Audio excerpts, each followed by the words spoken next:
जब लग खालसा रहे न्यारा, तब लग तेज दियो में सारा। ये गुरु महाराज के वचन है, आप सबको पता है। जब तक खालसा अलग है तब तक उसको सब कुछ मिलेगा, गुरु महाराज की कृपा बनी रहेगी उसके ऊपर। लेकिन अगर खालसा अपने आप को ये दिखाने लगा मैं टनाटनी हूं, मैं लींडू हूं, या मैं ये देखो मैं सभी का उसका वो करता हूं, नहीं, ये नहीं है। ना हम हिंदू ना हम मुसलमान, ये लिखा हुआ है, बताया हुआ है। अलग हैं तो अलग हैं, लेकिन आप अगर इन लोगों की बातों में आकर चलते हो तो ये अलग बात है। ये बेचारे तो पहले ही पंगा लेके फंस गए। पंगे इन्होंने एक जगह पे लिए होते तो ठीक थे, ये तो पंगे लेके बैठे हुए हैं हर एक जगह पे।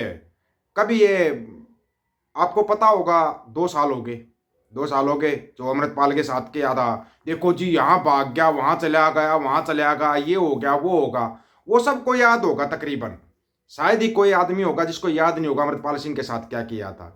लेकिन अब नई मुसीबत इनके सामने खड़ी होने वाली है कि वो एनएसए टूट रहा है, अमृतपाल सिंह का भी उसके साथियों का भी एनएसए टूटने वाला है। एनएसए भी टूट रहा है और वो लोग बाहर भी आ रहे हैं। जो पहला पंगा इन्होंने लिया था वो भारी तो देखो पड़ेगा, पड़ेगा क्यों? क्योंकि तुम अगर यहीं पर पंगे लेते रहते तो ठीक था, लेकिन तुम पंगे लेते लेते ना बहुत आगे तक चले गए। तो सात समंदर पार जाकर अमेरिका में जाकर पंगे लेने लगे। फिर तुमने जाकर पन्नू के ऊपर अटैक करवाने की सोची। यही हरदीप सिंह निज्जर जिसके ऊपर तुमने वीडियो बनाए थे, बहुत कुछ बनाया था, हालांकि अब तुम डिलीट कर गए। देखो जी ठोक दिया, घर में घुस कर ठोक देते हैं, ये कर देते हैं। फिर वीडियो डिलीट करके भागते हो तुम, फिर वीडियो डिलीट कर देते हो। हालांकि यूट्यूब पे वीडियो डिलीट नहीं करना चाहिए, चले ना चले वो एक अलग बात है, लेकिन तुमने डिलीट किए। उसके बाद तुमने पन्नू के बारे में जो भी किया, जितना भी भंडी प्रचार किया, वो भंडी प्रचार तुम्हारे को भारी पड़ता जा रहा है। इतना भारी पड़ता जा रहा है जिसकी कोई लिमिट ही नहीं है। लिमिट टूटती जा रही है। क्यों टूटती जा रही है यहां तो कोई दिखाएगा नहीं। चलो हम ही आपको सुना देते हैं जो चला हुआ बाहर देशों के अंदर, थोड़ा सा तो सुनो। अमेरिका में राष्ट्रपति डोनाल्ड ट्रंप की अवैध प्रवासियों के खिलाफ सख्ती का असर दिखने लगा है। ट्रंप के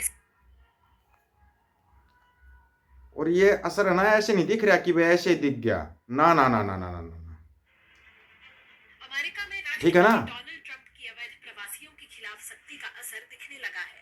ट्रंप के 94% कमी आ गई भाई, 94% कमी पड़ गई, गिरावट घुसपैठ के अंदर। कैसे पड़ी वो आपको बताते हैं, ठीक है ना। क्योंकि जो इन्होंने किया था डोनाल्ड ट्रंप की अवैध प्रवासियों के खिलाफ सख्ती का दिन, ट्रंप ने सत्ता संभालने के बाद 11 दिन में 25,000 से ज्यादा अवैध प्रवासियों को हिरासत में लिया है। 25,000 से ज्यादा, 1700 तो एक ही उसके बताए गए, स्टेट के बताए गए, एक स्टेट के। और उसने ना वो जेल तैयार कर रखी है, नई जेल, उस जेल में डाल रहा है, उस जेल के अंदर डाल रहा है सबको। क्यों डाल रहा है पता नहीं, ये तो भैया ही बताएंगे। मणिपुर में ईसाई, तमिल और मुसलमानों को उकसाने में लगा सिख फॉर जस्टिस पन्नू को लेकर केंद्र सरकार का बड़ा दावा। अभी केंद्र सरकार ने दावा किया, ताजा दावा किया, ये पहले भी बोला था इन लोगों ने, यही बातें पहले बोली थी, लेकिन अब इन्होंने एक नया दावा किया है।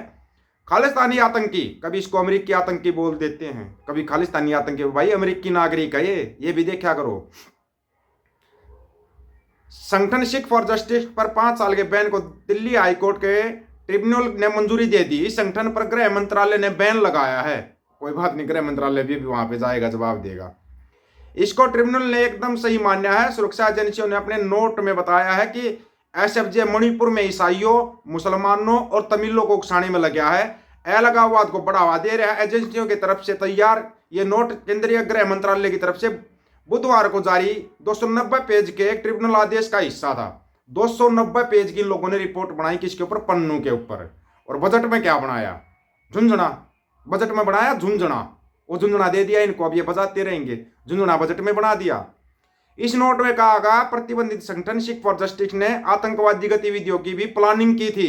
इसमें प्रधानमंत्री नरेंद्र मोदी, केंद्रीय मंत्री अमित शाह और एनएसए अजीत डोभाल को धमकियां देना शामिल है। इसमें यह भी कहा गया अल्पसंख्यक समुदाय को अन्य समुदाय के खिलाफ भड़काकर सांप्रदायिक आधार पर लोगों की विभाजित करना एसएफजे के लिए अपने भारत विरोधी एजेंडे को आगे बढ़ाने का एक प्रमुख उपकरण बन गया था। एसएफजे मणिपुर में ईसाई समुदाय को अलग देश के लिए आवाज उठाने के लिए उकसा रहा था। तमिलनाडु के लोगों को द्रविड़स्तान के झंडे उठाने के लिए उकसा रहा है और अल्पसंख्यक उत्पीड़न का हुआ खड़ा करने, मुस्लिम भावनाओं को भड़का रहा, भारत के मुसलमानों को एक अलग उर्दूस्तान बनाने के लिए प्रेरित कर रहा है। रिपोर्ट के मुताबिक खुफिया एजेंसी के इस नोट में यह भी कहा गया है कि एसएफजे सेना और पुलिस बलों में सिख कर्मियों को भी भगाने के लिए उकसाता रहा। सिख फॉर जस्टिस गैंगस्टर्स, आतंकी और कश्मीरी अलगवादियों के समेत बाकी कट्टरपंथी तत्वों के साथ साठगांठ करता रहा। इतना ही नहीं, एसएफजे को पाकिस्तान से समर्थन मिलना जारी है। एसएफजे कार्यकर्ता या समर्थकों के खिलाफ लगभग 104 मामले दर्ज हैं। सरकार ने कहा, एसएफजे ने पुलिस अधिकारियों और नेताओं के बच्चों की एक लिस्ट तैयार की जो विदेश में पढ़ रहे। सरकार ने कहा, अगर उसके कार्यकर्ता को प्रताड़ित किया जाता है तो उन्हें सौदेबाजी के तौर पर इस्तेमाल किया जाएगा। बता दें कि मणिपुर में हुई हिंसा में 50,000 से ज्यादा लोगों को अपना घर छोड़कर मजबूर होना पड़ा था और इसमें भी एसएफजे का हाथ है। कमाल ही हो गया भाई, मणिपुर में भी उनका हाथ है, जेएंडके में भी उनका हाथ है, हर एक जगह पे उनका हाथ है। ये बड़े कमाल की न्यूज लेके आते हो आप लोग। भगवान ही जाने तुम्हारी इस न्यूज का सिर पैर हाथ पांव पूंछ कहीं पे होता है या नहीं होता है, ये हमारे को नहीं पता कहीं पे होता है या नहीं होता है। मणिपुर के लोग कैसे समझ लेते हैं भाई उसकी भाषा को? जो सिख फॉर जस्टिस वाला है पन्नू, उसकी भाषा को कैसे समझते हैं मणिपुर के लोग, ये बताओ। वो तो हिंदी ही नहीं समझते, पंजाबी तो बहुत दूर चली गई, वो तो हिंदी का ही बहिष्कार कर देते हैं। हिंदी ही नहीं समझते वो तो, पंजाबी तो बहुत दूर की बात चली गई। कैसे समझते हैं वो उसकी भाषा को? मणिपुर का मैं तो तुम बोल नहीं पाए, तुम उसमें अब कनेक्शन ढूंढते फिर रहे हो। तुम्हारे को बस एक पन्नू नाम का कनेक्शन मिल गया, तुम इस पर टाई टाई करते रहोगे। तुम जितनी ज्यादा टाई टाई करोगे उतने ज्यादा तुम्हारे ऊपर टैरिफ लगेंगे, ये भी गारंटी है। अभी तो सिर्फ 1700 गए, पता नहीं कहीं 17,000 और कहीं 1,70,000 ना पहुंच जाए गिनती, कहीं गिनती बढ़ ना जाए वहां पे, ये भी ध्यान रखना। क्योंकि है ना, तुम्हारे पापा को तो कोई बुलाता नहीं, चिंटू मिंटू यहाँ परेशान हो जाते हैं बेचारे। पापा को नहीं बुलाया, आतंकवादी को बुला लिया। अगर वो आतंकवादी था तो उसको क्यों बुलाया? फिर एक बात आती है, उसने टिकट खरीदी थी, पन्नू ने टिकट खरीदी थी, ट्रंप के शपथ ग्रहण समारोह में जाने के लिए टिकट खरीदी थी। चलो मान लिया, आपकी बात को बड़ी करेंगे हम, टिकट खरीदी थी, तो क्या वहां पे सुरक्षा एजेंसी इतनी कमजोर थी? क्योंकि वो राष्ट्रपति है, अमेरिका का सुपर पावर शक्ति है, वो महाशक्ति है, क्या बगैर चेक होने दिया अंदर जाने दिया गया होगा? क्या उनको नहीं पता था भाई इसको बाहर सरकार आतंकवादी बोलती है तो हम इसको क्यों अंदर आने दें? क्या उनको नहीं पता था क्या? तुम यार ये मन गढ़ंत कहानियां, मन और कहानियां बच्चों को सुनाया करो, बच्चों को।